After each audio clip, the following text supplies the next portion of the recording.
Hi all, welcome to my channel cooking vlogs Kannada conscious living.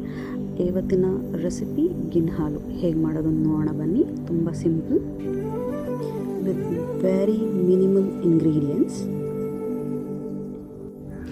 ಮೊದಲಿಗೆ ಒಂದು bowl ತೊಗೊಂಡು 1 litre ಹಸು ಹಾಲು, ಕಾಯಿಸದೇ ಇರೋಂಥ ಹಸಿ ಹಾಲನ್ನ ತೊಗೊಂಡಿದ್ದೀನಿ. ಹಾಲು ಕಾಯಿಸಿರಬಾರ್ದು.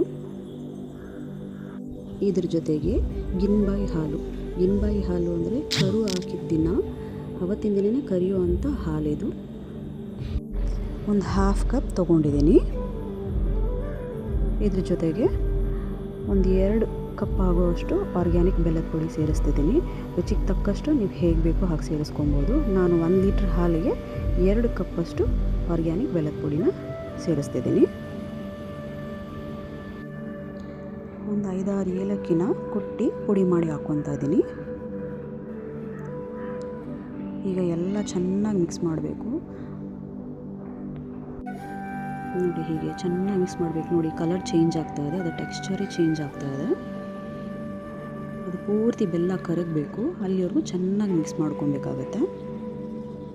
ನೋಡಿ ಹೀಗೆ. ಈಗ ಸ್ಟವ್ ಹಚ್ಕೊಂಡು ಕುಕ್ಕರ್ ಇಟ್ಕೊಳ್ಳಿ. ಅದರಲ್ಲಿ ಒಂದು ಚಿಕ್ಕ ಗ್ಲಾಸ್ ಆಗೋಷ್ಟು ನೀರು ಹಾಕ್ಕೊಂಡು ಸ್ಟ್ಯಾಂಡ್ ಈ ಥರ ಇಟ್ಕೊಬೇಕಾಗತ್ತೆ. ಆ ಸ್ಟ್ಯಾಂಡ್ ಮೇಲೆ ನಾವು ಆಗಲೇ ಮಿಶ್ರಣ ಮಾಡಿ ಇಟ್ಕೊಂಡಿದ್ರಲ್ಲ ಆ ಬೌಲ್ನ ಅದರೊಳಗಡೆ ಇಟ್ಟು ಅದ್ರ ಮೇಲೆ ಒಂದು ಪ್ಲೇಟ್ ಮುಚ್ಚಿ ಆಮೇಲೆ 2 ವಿಷಲ್ ಕೂಗಿಸ್ಕೊಬೇಕಾಗತ್ತೆ. ಒಂದು ಮೀಡಿಯಮ್ ಫ್ಲೇಮಲ್ಲಿ ಇಟ್ಬಿಟ್ಟು ಒಂದು 2 ವಿಷಲ್ ಕೂಗಿಸ್ಕೊಳ್ಳಿ.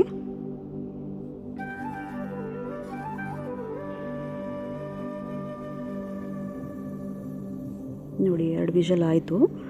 ಈಗ ತೆಗೆದು ತೋರಿಸ್ತೀನಿ ಹೇಗೆ ಕಾಣಿಸುತ್ತೆ ಅಂತ. ಅದು ಚೆನ್ನಾಗಿ ಬೆಂದಿರುತ್ತೆ. 2 ವಿಷಲ್ ಕರೆಕ್ಟಾಗಿ ಬೆಂದಿರುತ್ತೆ 1 ಲೀಟ್ರ್ ಹಾಲಿಗೆ. ನೋಡಿ, ಇದನ್ನು ಹೇಗೆ ಚೆಕ್ ಮಾಡ್ಕೊಳ್ಳೋದಂದರೆ ಒಂದು ಫೋಕ್ ತೊಗೊಳ್ಳಿ. ಆ ಫೋಕಲ್ಲಿ ಚುಚ್ಚಿ ನೋಡಿದಾಗ ಅದು ಅಂಟ್ಕೊಬಾರ್ದು. ನೋಡಿ, ಹೀಗೆ ಅಂಟಬಾರ್ದು. ಅಂಟಿಲ್ಲ ಅಂದರೆ ಬೆಂದಿದೆ ಅಂತ ಅರ್ಥ. ಚೆನ್ನಾಗಿ ಬೆಂದಿದೆ. ನೋಡಿ ಎಷ್ಟು ಚೆನ್ನಾಗಿ ಬಂದಿದೆ ಅಂತ. ಇದನ್ನು 1 ದಿನ ಆದಮೇಲೆ ಸೇವಿಸಿದ್ರೆ ಒಳ್ಳೆ ರುಚಿ ಕೊಡುತ್ತೆ. ಅಥವಾ 1 ಅವರ್ ರೆಫ್ರಿಜರೇಟ್ ಮಾಡಿ ಸೇವಿಸ್ಬೋದು. ತುಂಬ ಚೆನ್ನಾಗಿರುತ್ತೆ. ಟ್ರೈ ಮಾಡಿ. ಇದು one of the oldest recipe. ಇಷ್ಟ ಆಯಿತು ಅಂದರೆ ಲೈಕ್ ಮಾಡಿ, ಶೇರ್ ಮಾಡಿ, ಸಬ್ಸ್ಕ್ರೈಬ್ ಮಾಡಿ. Thank you so much for watching.